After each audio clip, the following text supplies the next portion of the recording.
All right, guys, well, it may look like a beautiful day in Florida, but it's not a beautiful day in Florida. It is very hot and very humid, which is typical of Florida summer. We got lucky this year. We had a very long string of nice days, and it didn't get super hot until basically now. So we have to deal with the hot and humid, but I can't even complain because it was so nice for so long. So anyway, what we're doing today, working on the LS Miata. So got a few things I want to fix up and finish up and some things to change before Texas. We were headed to Texas at the end of the month. We drove PBIR and beat the crap out of the car, and it did great. You know, no real major issues. So it was a great test for the car before a long trip. We've also got potentially OSW this weekend if we don't finish the Subaru. So we got more time to test it, but there's a handful of things I want to fix and work on. Obviously we need to nut and bolt the car. And then, like I said, there's a few things I want to change. So, all in all, though, very happy with how the car has been holding up. Let's get her on the lift and get to work. All right, so I went through and nut and bolted the car. We are having a lot of trouble with these rear eccentrics slipping. It was this one this time. So I double wrenched it, cranked down on it. Hopefully we should be good. But everything else was good and tight. All my other eccentrics are fine, so that is good. No need to worry there. I did up my oil pressure too. So basically there's this Allen right here. You just tighten this up, and I think like one turn's like 20 psi, so we turned it about half to 3/4 of a turn. PIR was the first time that I really got the oil hot. Like before that, the highest I'd got it was like 210. I got it to 240, which is still totally fine, but you know, it thins out as it gets hotter and hotter and hotter, and the pressure dropped down to like high 50, low 60s at redline, and I'd prefer it to be 70, you know, 10 psi per 1,000 RPM rule. Anyway, next step is extended studs. So this has been, I tried to do extended studs on this car like 5 times. The problem is these hubs, they're like aftermarket reproduction hubs, and the knurling isn't quite right. So I tried to get this one into one of my spares, but didn't go very well. I don't know what I want to do. I don't know if I want to do it. These are working. The problem is the one side, this side, the wheel came loose once on us, and when it did, one of the studs is just, when you take the nut off, it's loose in there. So kind of sketches me out, especially like close to 400 horsepower going through 4 lugs. You know, you're already pushing the limits. So I don't know. The other difficult thing is to do the studs, I've got to take this whole rear apart. So I got to take both calipers off, the rotor off, I got to take the whole hub out, and I got to press the center hub out to get that out, and then I can do the studs. So it is a little bit of a process, and I did it before and found out I had the wrong studs, and I really just like don't want to do it again, but I really need to do it. So I don't know, I guess I'm just gonna take it apart and do it. Might as well, I guess. Let's do it.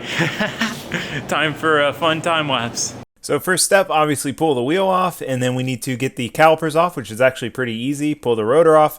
So now we need to do the axle nut, because we got to pull the whole hub off the axle. Then it's just top bolt and lower bolt. Top bolt comes out pretty easy. The lower bolts are always a bit of a fight. It's just a very long bolt and very tight tolerances. So we got to use some MacGyvery to get that one out, but we get it out, and then we can pull the whole hub off. So now we need to press the hub out, and now I'm just kind of trying to figure out what I'm going to do. I've got the bigger rear studs, trying to decide if I want to drill it out. That doesn't seem like it's going to work. The stock hub doesn't seem like it's going to work, so I start banging the studs out of my spare hub and pressing the new studs into my spare hub to use that. You can see my excitement when I get all the studs to go in. So now we just need to press the hub back into the spindle. So we start pressing it in. We get met with some resistance. It doesn't really want to spin, so I go to press it back out. So then I try to press the race in further to get it to seat properly, and that doesn't work either. Well, that went good and bad at the same time. So the studs did fit when I pressed them in, instead of trying to do it with like a hammer or, you know, tightening down a lug nut onto them. With the press, they all went right in. Great. Problem, we had to use the hub out of my spare knuckle, which has the same bearing, but okay, let's take it back a step. So the annoying thing about the rear of these and having to press the hubs out is the hub race, the outer bearing race, always gets stuck on the hub. There's like no way to get it out pretty much without destroying the hub. These are special hubs for the Ford 88 axle. I can't just get these at a parts store. These are expensive, and I can't just replace them. So this one, the bearing race, cracked. I don't know if you guys can see it, if I can get close enough. It cracked and then chipped right there. So I was like, okay, I'll use the exact same hub with the exact same bearing from my spare knuckles and press that back in with the new studs on it. So I go to do that, and the inner bearing race just locks up in the bearing, and it's completely seized. I have no idea why. It doesn't make any sense. I've done this before. It was fine. Will not spin at all. Like, it is locked up in there. When I tried to press it back out, it pressed this off of it, which is the problem. Like, normally you can't get the hub to come out without the bearing race, and somehow it pressed it out without the bearing race because the bearing race is so stuck in there. So I don't know. So annoying. Every single time I've tried to do extended studs on this car, it has been a nightmare. This is the third time now. It's just been a pain. Like, something like this has happened. So I don't know, man. I don't know what I'm gonna do. I don't know. I guess I gotta order a new wheel bearing. I guess I could call and see if they have them in stock. Just frustrating. I don't know why. I don't know why this has been so difficult for me, but I don't know. I guess we could do the other side, knock it out, see if we have any issues with it, and then go from there. Best plan I have. So here's where we're at. Bearings are destroyed. Unusable like this. This one I didn't go crazy and try to get it in, but real fun having to change wheel bearings too. But we got all the studs in. All the extended studs are in and set, and everything's good there. Luckily, so like I said, this inner race gets stuck. Luckily, it came off in both bearings. So now we just need to put a new bearings in the knuckle, put the hubs back in. Hopefully all that goes well, and then we can reinstall on the car. It's just how one of those hour, 2 hour projects turns into like a 4 or 5 hour project. Probably hasn't been that long, but by the time we're done, it's probably gonna be dark. My life, whatever. At least the race wasn't stuck on the hub. That would be real bad, because I mean, you have to basically cut it off. That's really your only option. So anyway, I'm gonna run to the parts store, pick up bearings, come back, knock it out, and I'll update you guys when I'm done. All right, they're done. We have complete knuckles now with extended sides. I mean, I'm stoked. I'm stoked. You know, as much as it was a pain, a big pain, a lot more work than it should have been. Look, it's a lot more work than it should be to begin with. Normally, you can hammer out studs on the car, so I'm gonna take it all off and press the thing out. Kind of annoying. Having to do that and then everything not going back together, pretty annoying. But regardless, it's done. We did it. We got to, well, I can't say it's done yet. We got to put them back on the car. So let's see how fast we can knock that out. Let's throw them back on the car. All right, so throwing them back in is honestly pretty easy, especially now that I've done this so many times. So you just put the axle in the hub, put the nut on, put the lower bolt in, put the upper bolt in. I have to set my eccentric at the top because I have aftermarket adjustable ones. Put the rotor on, put the calipers back on, tighten everything down. In this clip, I didn't tighten the axle nut, but I did tighten it after. I put the wheel on and then realized I didn't tighten it. But that's it. All right, it's back together. Extended studs are in. Ready to rip. I'm stoked because three things. One, studs are stronger. Two, they're longer, which will allow me to run different slip-on spacers. So if I'm running wheels that don't really want to clear the brakes, I can do like a couple 5 mils, I can do a 10 mil, a 50, it gives me a lot more options. And when changing wheels at the track, instead of having to like unbolt a spacer and bolt the wheel back on, like I can just slip one on, slip it off. So way simpler. And I said they're stronger, right? And the issue that I had with the other one. So anyway, I'm stoked we got that done. That's been something kind of like lingering over my head for a while that I've been wanting to do, so glad we got it done. As far as nut and bolt prep and all that stuff goes, we seem to be looking good. We'll be doing an OSW event this weekend, like I said, so that'll give us like kind of one last test before the long trek to Texas, because obviously if anything breaks, preferred break then break in Texas, because that would suck, you know, go all the way to Texas and then break the car. So anyway, we have another project that I want to start on. So we're going to get the car down and I'll show you guys what we're doing next. All right, so my old front tires were pretty camber worn. We had a bunch of tow out and we drove like 4 hours to Daytona. So they're getting pretty bad, and I didn't want to run the risk of them dying out like when we get to Texas. So I had these Federals that I was going to run in the rear, swapping them to the front. But my wheel was rubbing on my upper control arm for a while. And I finally got it all clearance correctly, but we got this nice sharp edge. So I'm gonna try to take it down so I don't destroy my tire. Hey guys. Just trying to like even out the edge basically. Stadium wheels for life. Hashtag maintenance. Hashtag treating your car well. What do you do when you just grind through the entire lip? I'm just rounding it. We're good. Because it was like straight up like razor edge and it was like ripping the tires. So I think we're good now. I just like what do you call that? Knock the edge off. There's a word Debird for it. No, that, but there's a different word for that. I don't know, it doesn't matter. Ground the edge off, we're good now. Okay, so as promised, the next project. So this is another one of those things that I want to handle before Texas because it would just be such a silly thing to have brake in Texas, you know, not necessarily be able to fix. So my handbrake handle, if you guys remember when I made this, basically I took I cut out of a sheet of aluminum, I cut 4 of these. I then welded them all together and ground them down and made my handle. However, it pivots here, and as you can see, over time from pulling back and kind of pulling towards myself, it has become increasingly bent.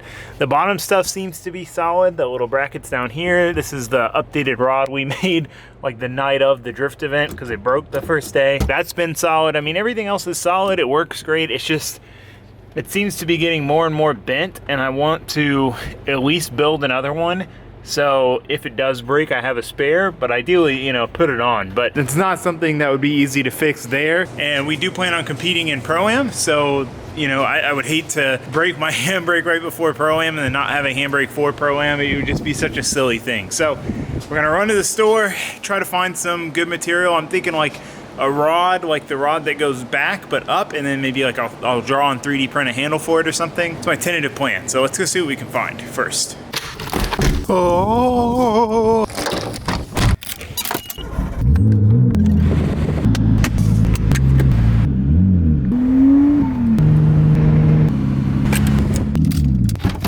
Sorry for the noise, dude's mowing our lawn. This is what we got for our handbrake build. We've got a tube, potentially bicycle grip or 3D printed top is what I want to do. I really want to do a 3D printed top. We got these sleeves, so my plan is for the bottom, drill through, weld the sleeve in so it's completely in there, and then for where the rod bolts in, basically the same thing but just offset a little bit to keep the rod from hitting, because right now the way I have it set up, it doesn't really matter once it's bled, but if you pull back on it far, the edge of the rod hits there. You can see where it's kind of like chipped into it, so I want to try to avoid that for this one. But yeah, I guess I need to measure this distance and start whipping it up. All right, so the first step is to mark our hole. We go about 1 inch down, and then we need to use a pilot bit. So especially on something round, like you can't start with a big drill bit. Generally, you want to do a pilot hole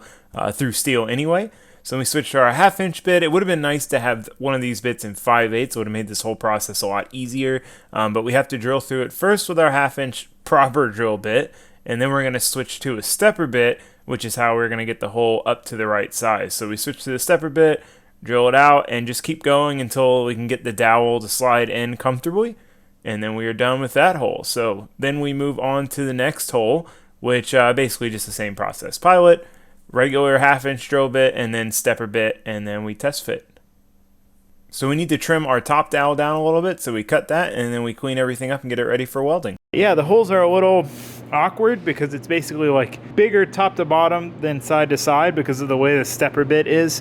So basically I'm gonna have to kind of like make sure they're centered before I tack them. But anyway, we're gonna go ahead and start welding it out. Hope for the best. All right, so we start by getting everything tacked up, and then we check it to make sure it's centered. We have to bend them over a little bit. Once they're centered, I mean, it's just welding it out. It was pretty easy. The tube was a little thin, and I forgot to clean like the coating off of the dowel, so that kind of made for some weirdness with the weld. But I mean, all in all, it really wasn't that bad, other than the thinness of the tubing. In some spots, it was kind of tough to get a good deep weld without it wanting to blow through. But we powered through it. We got it done. It really was kind of a fun project to weld. All right, we got her all welded up. Welds came out pretty decent. I need to cut it down to length. I'm gonna cut it a little long just for now, and I'm gonna test fit it. I just left it full length in case I messed it up, so I could just chop this off and still have the rest. If I cut it to length and then mess this up, then I'd be wasting more material. That was my thoughts. So anyway, let's measure, cut, install. Let me show you, I guess we'll do like a before and after. This is what the old one looks like. Give you a few angles of it.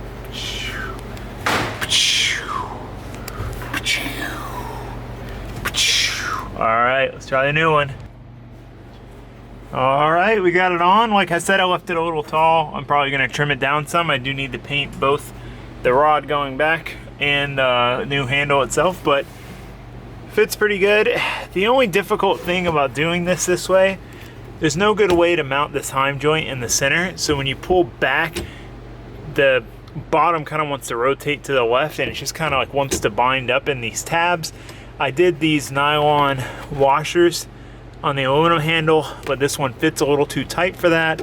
So also I have the wrong size bolt in here just for testing purposes, so it's a little jiggly, but we need to pull it out, paint it, run to the store again so we can get the right size bolts so that everything's nice and tight. I guess I'm gonna pull it apart and paint it.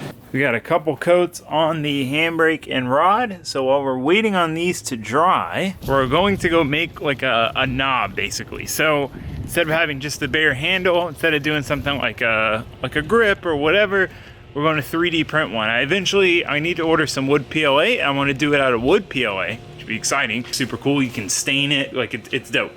However, we're just gonna use the PLA we have now, but we need to go draw it up. So we have the dimension, let's see what we can draw up with Fusion. So I just drew like a cylinder, obviously thicker, chamfered the ends, and then did like a coil around it and used that to cut it. So we get these nice like ridges. Pretty quick, took me like 5 minutes to draw it. Paint should be dry enough. Let's install the handbrake for the final time and see how it looks. Ta-da! Definitely looks way spiffier, especially with the zinc hardware on the black. Like, it looks good in the shape, because the other one kind of looked meh. But now we just need to wait for the handbrake knob to finish printing. We put that on and see kind of what the total finished product looks like. Handbrake knob actually came out pretty decent. We still have some issues with our print settings that I haven't been able to figure out, but I mean, it's pretty solid. So let's see if it fits. Moment of truth. Oh, it fits mint. We're gonna have to tape it up. I made it like a little big just in case, because the first time I did this on the vet, made it like a little bigger, still too tight, made it a little bigger, still too tight. So I had to print like 3 of them. So this time I went 1/2 mil over, which I honestly thought was probably still gonna be too tight, but it's not, so that's dope. So yeah, I'll have to tape this out. Just hit my head on the roll cage. I'll have to tape the bar some and just make it tight, but looks solid. All in all, the concept works. I might make it a little tighter for the next one, and we're good to go. We can use this one for now. But that is gonna be it for today's video. The Miata is prepped and ready for Texas, which is very exciting because we got like a week before Texas, so it's nice to finally, to have everything done and ready to go before then. Hopefully, we got OSW this weekend, so hopefully that it holds together there. We don't have any issues that we have to fix before Texas, but hopefully it all stays good. We're prepped and ready, and we can focus on getting the truck and trailer and all the other stuff ready for Texas. So that's gonna be it for this video. Thank you guys for watching. Thanks for subscribing. It's very bright outside. I'll see you next time. Goodbye.